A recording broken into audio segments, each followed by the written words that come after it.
There's one of you sitting here this morning, I know, that's going, my marriage sucks. Maybe I could just be a better spouse. Maybe if I could start doing something a little better, then they would start loving me a little more and stop doing the things that's making our marriage suck. If I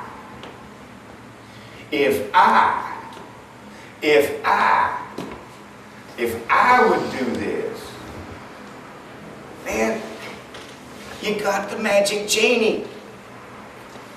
Call on the magic genie. God, I need your help. You can do this. Forget about me. Give it to God. I got a sign, I don't know what you call it back there in the office somewhere, and it says, you know, good morning, this is God. I'll be handling all your problems today. All you have to do is just sit back, relax, and enjoy. But no,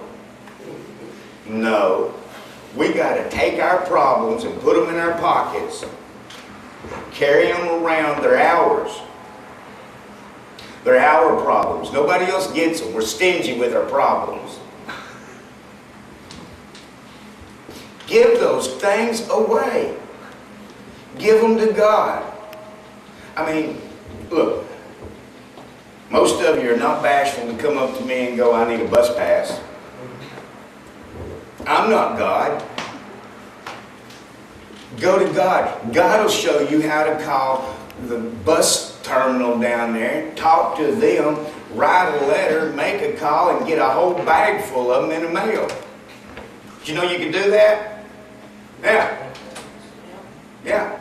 They'll give you bus passes to go to doctor's appointments. They'll give you bus passes to do all kinds of stuff. All you have to do is ask. That's kind of like God. God will give you all kinds of passes to do all kinds of stuff. All you have to do is ask. But you don't. My rent's due. Oh, I gotta have some help. So where do you go? You go over to the pastor of the church and you go, Pastor, my rent's due. I used to think it was silly when people would come in to this one church and I'd see them, they'd come in, they had a need. And the first thing those guys would do is pray. I can't take prayer to the landlord. No. But if you pray hard enough, that landlord might just jump up on an emergency, run out of town, and your rent ain't due for another 3 weeks.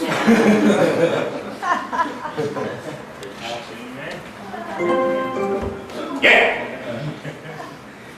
You see, man, all right, we get surprised at how much you guys can figure out how to do weird stuff. Put your intelligence to work. Figure out how to pray.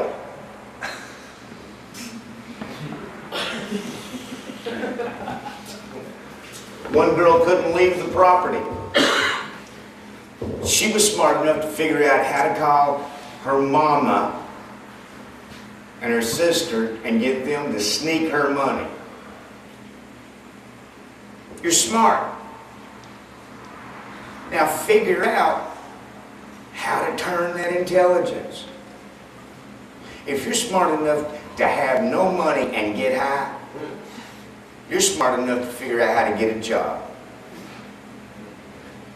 And you're also smart enough to figure out, let's see, getting high. I was living at home with Mom and Daddy. They were paying the bills. I had a job. I drove a car. And then I got high, spent all my money, wrecked my car, stole money from Mom and Daddy, got kicked out onto the street, ended up with no place to live. And even men can prostitute themselves. Prostitute does not mean sexual act all the time. It means doing something you don't want to do just to get money. Okay? So now you've prostituted yourself, done things you're ashamed of. But before you started getting high, life was good. You can't figure that out, can you?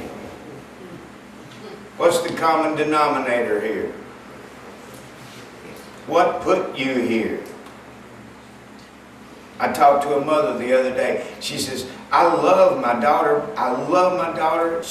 I stay awake at night just tossing and turning and worrying about her. But she's out there and she's on those pills and I just don't know what to do. I said, well, ma'am, my wife and I will keep you in our prayers. She said, I ain't worried about that. I want advice. Okay, then you pray. You know? I mean, God created earth. He created the people. And He's got a plan. Now, when we go against that plan, He's still got a plan to twist things around and straighten us out. See, why did Jesus come to earth? You know? I mean, there's a story about these kids playing, they got tired of playing cowboys and Indians, so they decided they'd play Jesus and the disciples. Well, all of them want to be Jesus. If you're playing cowboys and Indians, you all want to be the chief, right? So they all want to be Jesus. And then they got to the part where the Romans got a hold of him. And all of a sudden, none of them want to be Jesus. You know? Y'all quit hitting me, that hurts. Ain't no way you're going to drive nails through my hand. Okay, so why did Jesus come down here? He came down here so you would have an escape. So there would be a way out. Now you remember a while ago when I was talking about all you had to do was make a phone call, write a little letter, and you'd get all the bus passes you could use in the mail?